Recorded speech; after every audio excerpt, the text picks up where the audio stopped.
우리가 예수 믿는다는 것은 그래서 단순히 그냥 종교 생활하는 것으로 그치는 것이 아니라 어둠을 향하고 있던 내 인생이 주님으로 인해서 빛 가운데로 나아가는 것. 여러분, 이것이 우리가 가장 예수 믿으면서 받는 가장 큰 축복인 것입니다. 세상에서 보기에는 화려한 그런 성공을 이루지 못했어도 하나님께서 잘 살았다, 여러분, 이렇게 인정해 주시는 인생을 우리가 믿음을 통해서 보는 것입니다. 남들처럼 정말 대단한 돈을 벌고 이름을 알리고 그러지 않아도 우리에게 착하고 충성된 종아, 그래, 주님께서 인정해 주시면 되지. 사람들이 알아주지 않아도. 여러분, 이것이 가장 우리가 인생을 살아가면서 참 우리를 허무하게 할 때가 참 많지 않습니까? 내가 뭐하고 살았나?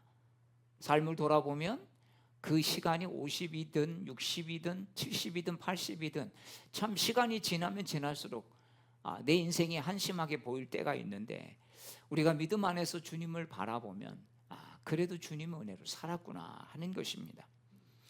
여러분, 오늘 본문에 보면 엠마오로 가는 두 제자의 이야기가 기록이 되어 있습니다. 한 사람의 이름은 글로바라고 하는 이름이 분명히 나오고, 근데 또 한 사람의 이름은 거론이 되고 있지 않습니다. 아마 이 성령께서 이 없는 그 제자의 자리에 우리를 세워 놓으신 것 같은 그런 마음을 성경을 읽다 보면 보게 됩니다. 이름은 알 수 없지만 글로바와 그 한 사람뿐만 아니라 그 사람이 바로 나 자신이다. 내가 그런 엠마오로 가는 그런 길을 걷고 있는 사람이라는 것을 성경은 읽는 독자들에게 알려주고 있는 것 같습니다. 여러분, 예수님께서 돌아가신 후에 이 예수님의 두 제자는 모든 희망을 잃어버리고 이제 고향으로 가고 있었습니다. 낙향하고 있는 것이죠. 이분이 정말 이스라엘을 속량할 줄 알았다. 근데 아니었다는 거죠. 이 한마디에 그들의 기대와 실망과 절망이 모두 담겨 있습니다.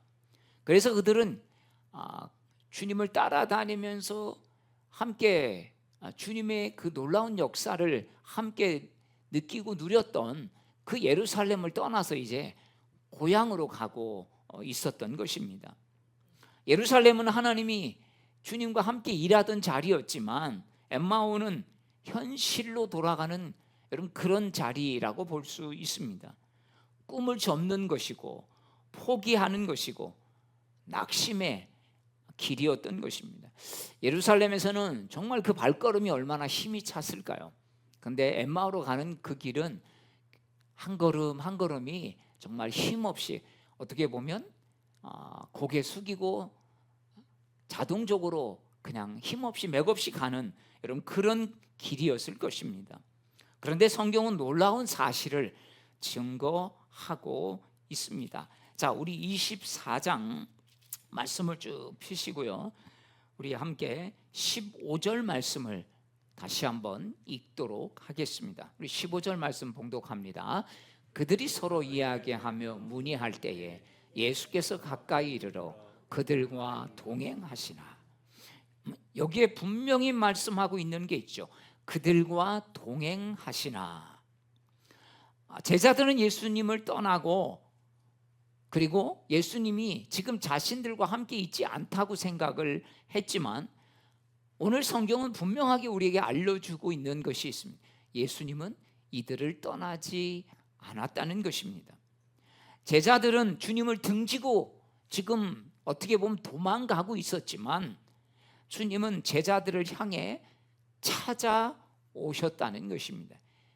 베드로가 에이 고기나 잡으러 가자, 내 주제에 뭘 다른 걸 한다고, 그러면서 고기 잡으러 갈 때 주님은 베드로와 함께 동행하셨고 그곳에 찾아오셨듯이 지금 글로바와 이 또 한 제자, 바로 우리의 모습 속에서도 주님은 찾아오셨다라는 것입니다. 여러분 그렇습니다. 실패하면 하나님이 우리를 사랑 안 하시고 떠나셨다라고 생각하는 사람들이 있습니다. 기도 응답이 되지 않으면 하나님이 침묵하고 계신다, 외면하고 계신다, 이렇게 생각하는 사람들이 있습니다. 눈물이 계속되면 언제 주님께서 이 눈물을 닦아주시나, 주님께서 나를 잊어버렸다고 생각하는 사람들이 있습니다. 그러나 오늘 성경은 우리에게 가르쳐주고 있는 분명한 믿음의 진리가 있습니다. 하나님은 가장 우리가 힘들 때에도 함께 계시다는 것입니다. 단지 우리가 보지 못할 뿐이다 라고 말하고 있습니다. 저희와 동행하시나, 이 두 제자는 예수님인 걸 알지 못했다는 것입니다. 여러분, 우리 인생도 엠마오로 향하는 길을 갈 때가 있습니다. 기대하는 일이 무너졌을 때, 믿었던 사람이 떠났을 때, 건강이 흔들리고 경제적인 어려움이 찾아왔을 때, 자녀 문제로 밤낮 근심하며 밤잠을 이루지 못할 때, 우리는 엠마오의 길을 걷고 있는 것입니다. 그러나 여러분, 중요한 것은 바로 그 길에도 예수님이 함께 계시다는 사실입니다. 문제는 예수님이 계시지 않는 것이 아니라 바로 우리가 눈이 가려져서 보지 못한다는 것입니다. 자, 여러분, 왜 눈이 가려져 있을까요? 바로 슬픔 때문입니다. 17절을 보면 제자들의 상태를 이렇게 말씀하고 있습니다. 우리 같이 17절 말씀을 읽겠습니다. 예수께서 이르시되 너희가 길 가면서 서로 주고받고 하는 이야기가 무엇이냐 하시니 두 사람이 슬픈 빛을 띠고 머물러 서더라. 여러분, 뭐라고 되어 있습니까? 슬픈 빛을 띠고 머물러 섰더라. 여러분, 슬픔은요, 사람의 시야를 좁게 만들어요. 슬픔이 커질수록 슬픔만 보이고 다른 거는 잘 보이지 않다는 것입니다. 하나님의 역사가 보이지 않습니다. 예수님도 물론 우셨죠. 나사로 무덤 앞에서 우셨고 슬퍼하셨습니다. 겟세마네 동산에서도 정말 땀방울이 핏방울 같은 그런 슬픔 속에서 기도하셨습니다. 여러분, 슬픔 자체가 죄가 아닙니다. 슬플 때 슬퍼하지 않는 거, 이건 굉장히 여러분 우리 이 감정의 선이 고장난 거죠. 그러나 여러분, 슬픔이 하나님보다 더 커 보일 때가 문제라는 것입니다. 예수님은 이미 여러 번 고난과 부활에 대한 것들을 제자들에게 말씀하셨습니다. 제자들은 십자가 고통, 예수님이 죽음만 기억했지 부활의 약속은 까마득하게 잊어버리고 있었다는 것입니다.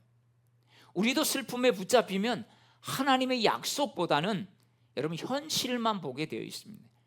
현실이 굉장히 크게 와닿지 않습니까? 그래서 슬플수록 우리의 마음을 자꾸 주님 앞에 내어놓아야 합니다. 여러분, 슬픔은요, 자꾸 우리 마음속에서 그것을 가지고 있으면 그 슬픔이 훨씬 커질 수밖에 없습니다.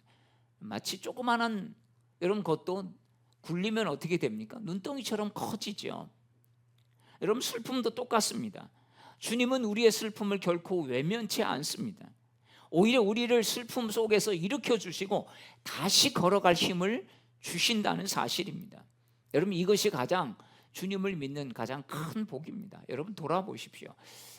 정말 슬프고 절망 속에 있었을 때, 우리가 주님 앞에 기도했을 때, 그래, 내가 너 눈물 안다 라고 말씀하시면서 우리에게 찾아와서 말씀하실 때, 여러분, 그때 위로받고 상황과 환경은 변하지 않았는데 여러분, 우리가 다시 일어설 힘을 얻을 때 있었지 않습니까?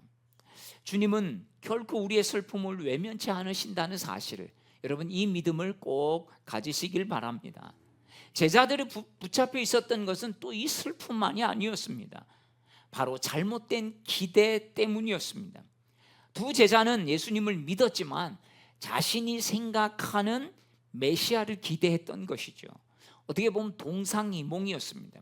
예수님의 말씀한 걸 자기 마음대로 해석하고 받아들여서 예수님에 대한 기대를 가지고 있었습니다. 자, 누가복음 24장 21절 말씀을 보면 그들의 기대가 어떤 것인지 알 수 있습니다. 24절 말씀 우리 같이 읽겠습니다.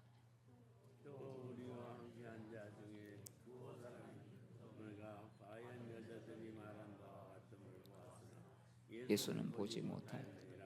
24절이 아니 21절이네요. 우리는 이 사람이 이스라엘을 속량할 자라고 바랐노라, 이렇게 되어 있죠. 그들은 예수님께서 로마를 무너뜨리고 다윗 왕국을 회복시켜 줄 정치적 메시아라고 생각했습니다. 자, 그래서 예수님이 십자가에 죽으시자 모든 것이 실패했다라고 판단을 했던 거죠. 여러분, 예수님이 틀리신 겁니까? 아니죠. 제자들의 기대가 틀렸던 것입니다. 우리도 하나님 믿는다고 하지만 하나님을 믿기보다 내가 만들어 놓은 생각과 기대 속에서 그걸 가지고 하나님을 믿는 때가 많습니다. 내가 하나님 잘 믿으면 하나님이 이렇게 해주시겠지라는 것이죠. 그래서 그것이 이루어지지 않으면 하나님이 살아계신 것 같지 않고 하나님을 원망합니다. 하나님은 언제나 우리의 기도보다 더 크신 분이고 더 선하신 분이신데 우리가 하나님을 내 기대로 딱 만들어가지고 그 틀을 만들어서 그렇게 해주시는 그것을 기도 응답이라고 생각을 하는 거죠. 그래서 그대로 되지 않으면 실망하는 것입니다. 여러분, 믿음은요, 하나님께서 내 뜻대로 일하시는 것을 믿는 게 아닙니다.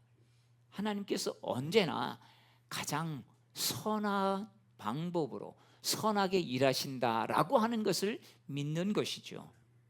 그래서 겸손한 사람은 내가 이게 신앙적 기대가 아니었구나 라고 하는 것들을 알고 내가 틀렸습니다. 하나님, 제가 잘못 생각했습니다. 나 자신을 교정할 줄 아는 사람이 되어야 여러분 겸손한 사람이라는 것입니다. 여러분, 교만한 사람은 잘난 체 하는 사람도 교만에 속하지만 진짜 교만은 뭐겠습니까? 자기의 생각을 고집하는 사람이죠. 내가 틀렸다라고 생각하지 않는 사람이 교만한 사람인 것입니다. 하나님 뜻보다 자기를 더 신뢰하는 사람, 이것이 여러분 진짜 교만한 사람인 것입니다. 자기 기준이 하나님보다 앞설 때 여러분, 이게 교만인데, 그러다가 어떻게 됩니까? 이게 여러분 우리를 실망케 할 때가 많이 있습니다. 잘못된 기대를 가지고 잘못된 생각 속에 하다가 그 사람한테 여러분 실망하게 되지 않습니까? 제가 어렸을 때 지금도 기억나는 동네 어르신이 한 분 계십니다. 그때가 초등학교 1학년 때로 기억을 하고 있는데 이렇게 만나면 인사를 합니다. 할아버지 안녕하세요 인사하면, 야 일로 와, 너 참 덕담을 해주시고 꼭 10원짜리를 하나 주셨습니다. 그래서 저는 인사를 하면 꼭 10원을 주실 줄 알았어요. 근데 어떨 때는 인사를 해도 10원을 안 주시더라고요. 그때 실망을 합니다. 왜 10원을 안 주실까? 뭐 지금도 그 원인은 잘 모르겠지만 없어서 안 주실 수도 있는 거고, 이놈이 습관되면 안 되지, 그래서 안 주실 수도 있는데, 여러분 정말 그냥 인사만 하면 그래 너 착하다, 잘 자라, 이렇게 인사에 이렇게 덕담해 주셨, 그것만으로 감사한데 저는 잘못된 기대를 가지고 있었던, 참 그때 생각하면 재미가 납니다. 이게 이런 것이 어떻게 보면 잘못된 기대구나. 여러분, 믿음은요 성공을 붙드는 게 아니고 내 기대를 붙드는 게 아니라 하나님을 붙드는 것인 줄로 믿습니다. 성공해도 하나님 붙들고 실패해도 하나님을 붙드는 사람이 끝까지 여러분 흔들리지 않고 살아가는 사람이 되는 것이죠.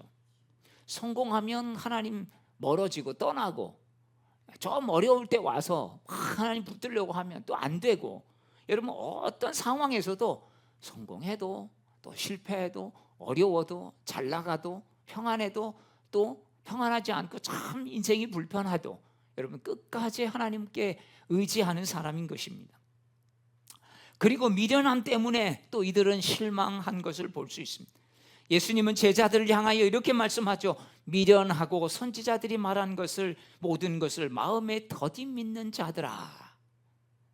문제는요, 여러분 지식이 부족한 게 아니었습니다. 믿음이 더딘 것이었습니다.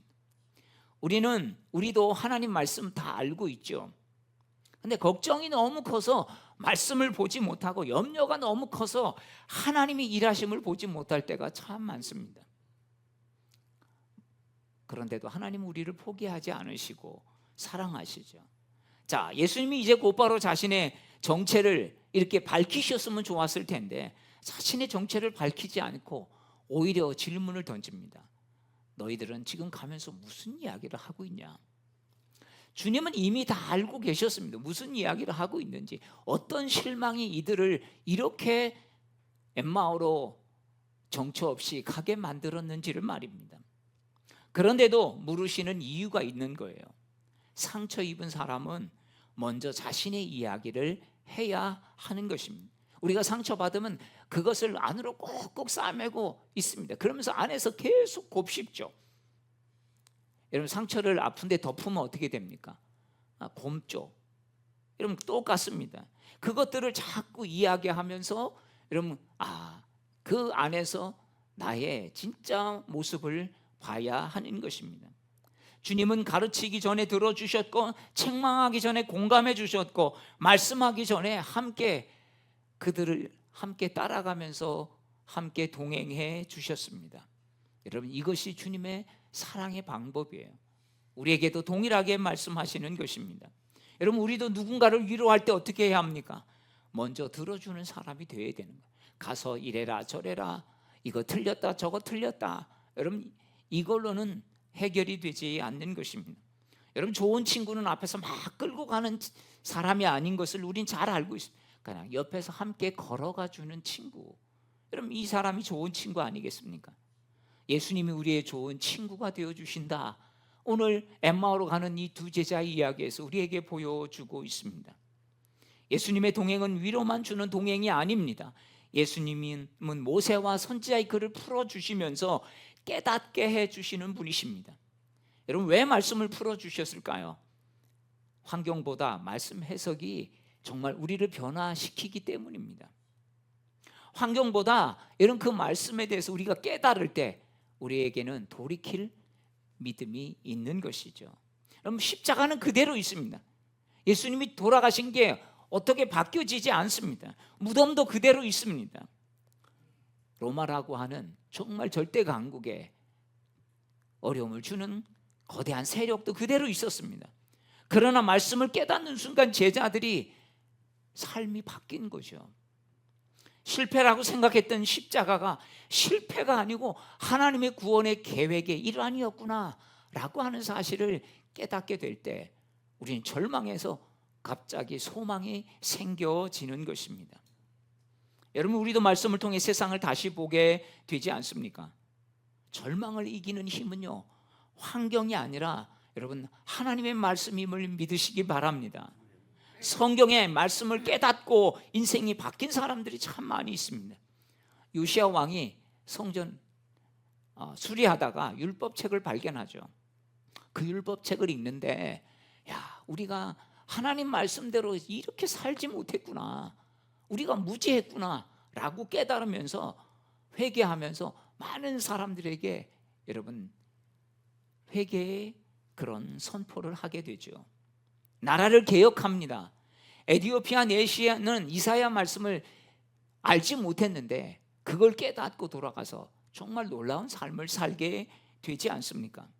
마틴 루터는 오직 의인은 믿음으로 말미암아 살리라 이 로마서의 말씀을 깨닫고 그 어려운 종교개혁의 불을 붙였던 것이죠. 그 전에 저빈클리나 존 휘스나 여러분 이런 사람들이 종교개혁을 하려다가 화형당하고 실패했던 것을 너무나 잘 알았지만 그는 두려움이 그것을 막지 못했던 것입니다. 존 뉴턴은 원래 노예무역상이었습니다. 근데 하나님의 은혜를 깨달으니까 그는 그 노예무역상 돈이 되는 걸 버리고 목회자가 되어서 이제는 영혼을 구원하는 사람이 됐죠. 그래서 어메이징 그레이스, 나 같은 죄인 살리신, 여러분 그것을 만들었던 것을 볼 수 있습니다. 말씀은 사람들의 눈을 열고 인생을 바꾸는 놀라운 하나님의 능력이 되었던 것이죠. 엠마오로 걸었던 그 제자들, 이제 주님이 더 가실 것 같았지만 두 제자가 말합니다. 우리와 함께 머무소서. 주님이 억지로 들어오시지 않았어요. 초청받기를 기다리고 계셨습니다. 제자들이 초청을 하자 함께 떡을 떼면서 하나님의 역사가 일어났던 거죠. 여러분, 주님이 우리 곁에 계시지만 우리가 보지 못할 때도 있고, 또 그것을 같이 가도 실제가 되지 못하는 것은 우리가 정말 주님을 초청하지 않았기 때문입니다. 주님은 초청받아서 이들에게 말씀을 풀어주시고 또 떡을 나누고 그러면서 그들의 눈을 띄워주신 것입니다. 우리도 날마다 기도해야 합니다. 주님, 오늘도 주님 제 마음속에 머물러 주십시오. 우리 가정에 머물러 주십시오. 제 삶 속에 함께 해 주십시오. 주님이 함께 하시는 삶보다 여러분 복된 삶, 안전한 삶은 없는 것입니다.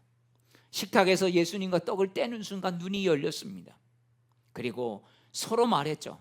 야, 길에서 우리에게 말씀을 풀어주실 때 그때 왜 마음이 뜨거웠는지 이제야 깨닫겠다. 여러분, 실망의 마음이 이제는 다시 소망이 생기고 사명이 다시 살아나니까 어떻게 됩니까? 절망하면서 엠마오로 향하던 여러분 그 길에서 이제 바로 예루살렘으로 다시 돌아가는 이런 일들이 일어난 것입니다. 여러분, 사람은 다 같은 사람이었습니다. 환경도 달라진 것이 없습니다. 그런데 여러분, 주님을 발견하고 거기서 눈이 떠지자 가던 방향이 달라진 것입니다. 여러분, 주님 만나면 인생이 이렇게 바뀌는 것입니다. 도망치던 사람이 사명을 향해 돌아서게 된 것입니다. 절망하던 사람이 소망을 품게 됩니다. 낙심하던 사람이 다시 일어나서 그 낙심의 자리에서 오히려 나를 낙심시켰던 그 자리로 다시 이제 담대하게 갈 수 있는 힘이 생기는 거죠. 참 직장에서 어렵고 힘든 사람이 있으면 참 직장 가는 게 힘들어지죠. 가족 때문에 어쩔 수 없이 직장에 가지만 진짜 안 가면 안 되나. 여러분, 이런 생각이 들 때 어떻습니까? 정말 주님께서 말씀을 주시고 은혜를 주시면 여러분 그것이 다르게 보여지는 것이죠.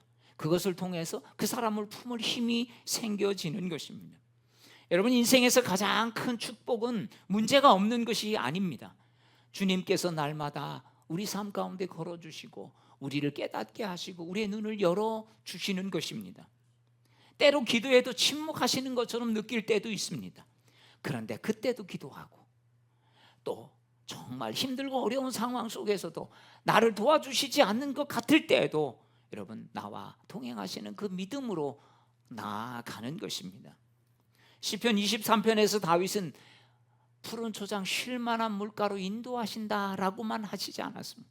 내가 사망의 음침한 골짜기로 다닐지라도 해를 두려워하지 않을 것은 주께서 나와 함께 하심이라. 여러분, 주님께서 푸른 초장과 쉴 만한 물가로만 인도하시면 얼마나 좋습니까? 그런데 주님이 함께 계셔도 여러분 음침한 사망의 음침한 골짜기로 다녀야 할 때가 있다라고 말씀하고 있습니다. 여러분, 골짜기가 없어지는 것이 축복이 아니라 골짜기에서도 함께 나와 동행하시는 주님을 발견하는 것, 여러분 그것이 축복인 줄로 믿습니다. 맥주 감사주일 맞아 여러분 반년 동안 내 삶을 돌아보면서 특별히 감사할 것이 뭐가 있나? 여러분 이렇게 찾아보시지 않았습니까? 근데 별로 없는 것처럼 오히려 작년보다 더 힘들어요. 그러나 자세히 돌아보면 수없이 넘어질 수 있었지만 하나님이 붙들어 주셨어요. 낙심할 수 있었지만 다시 일으켜 주신 주님이 여러분 발견이 되어지는 것. 길을 잃었지만 주님께서 말씀으로 그때마다 그때 주님이 내 마음을 붙잡아 주셨으니까 이렇게 여기까지 왔구나. 여러분 그것이 깨달아지는 순간이 있는 것이죠. 여러분 이것이 여러분에게 주신 가장 큰 감사임을 믿습니다. 우리도 각자의 엠마오 길을 걷고 있는 사람이 있을지 모르겠습니다. 가정의 문제, 또 건강의 문제로, 경제적인 어려움, 자녀 문제, 미래에 대한 불안과 또 공부에 대한 무거운 책임감, 이런 걸로 마음이 무거울 수 있습니다. 그러나 기억하십시오. 우리가 혼자 걷는 것 같아도 주님이 이미 우리와 함께 계십니다. 우리보다 먼저 함께 찾아오셨고 우리와 같은 속도로 걸어가시면서 우리와 동행하시고 또 우리의 마음을 만져주시고 또 우리의 눈을 열어주시는 분이십니다. 엠마오의 두 제자가 다시 예루살렘으로 돌아갈 수 있었던 것은 여러분, 무너진 기대가 회복되었기 때문도 아니라 하나님의 말씀을 분명히 깨달았기 때문입니다. 여러분, 우리의 기도가 하나님의 말씀에 붙들릴 때 실망이 소망으로 바뀌고요, 낙심이 믿음으로 바뀌어지는 역사가 일어나는 것입니다. 여러분, 우리는 지금 무엇을 붙들고 살아가고 있습니까? 혹시 말씀보다 내 계획과 내 생각이 너무 기대가 크고 그래서 우리를 실망시키고 있는 건 아닙니까? 하나님과 상관없이 그저 이랬으면 좋겠다, 내 소원만 붙들고 살다가 실망하고 있지는 않습니까? 내가 계획한 대로 되는 게 하나도 없네, 왜 내 인생 이 모양이야, 여러분 이렇게만 생각하고 있지 않습니까? 오늘 제자들 보십시오. 무덤도 그대로였고 십자가도 그대로였고 세상도 하나도 바뀐 게 없었습니다. 엠마오로 내려갈 때랑 올라갈 때랑 달라진 게 하나도 없습니다. 딱 한 가지, 그들의 보는 눈이 달라진 것입니다. 말씀이 그들의 눈을 열었기 때문입니다. 오늘 이 시간 여러분의 삶을 바라보는 그 눈이 바뀌기를 축복합니다. 주님께서 그래, 이때도 주님이 함께 계시지, 왜 나는 자꾸 문제만 보면서 환경만 보면서 실망하고 있나? 오늘날 정보가 넘치는 시대에 살아가고 있습니다. 새벽에도 말씀을 드렸지만 여러분, AI 인공지능은 망설임이나 주저함이 없다라고 합니다. 그냥 그것이 제대로 된 답인지 비슷한 답인지 그냥 주저없이 그 답을 우리에게 제시합니다.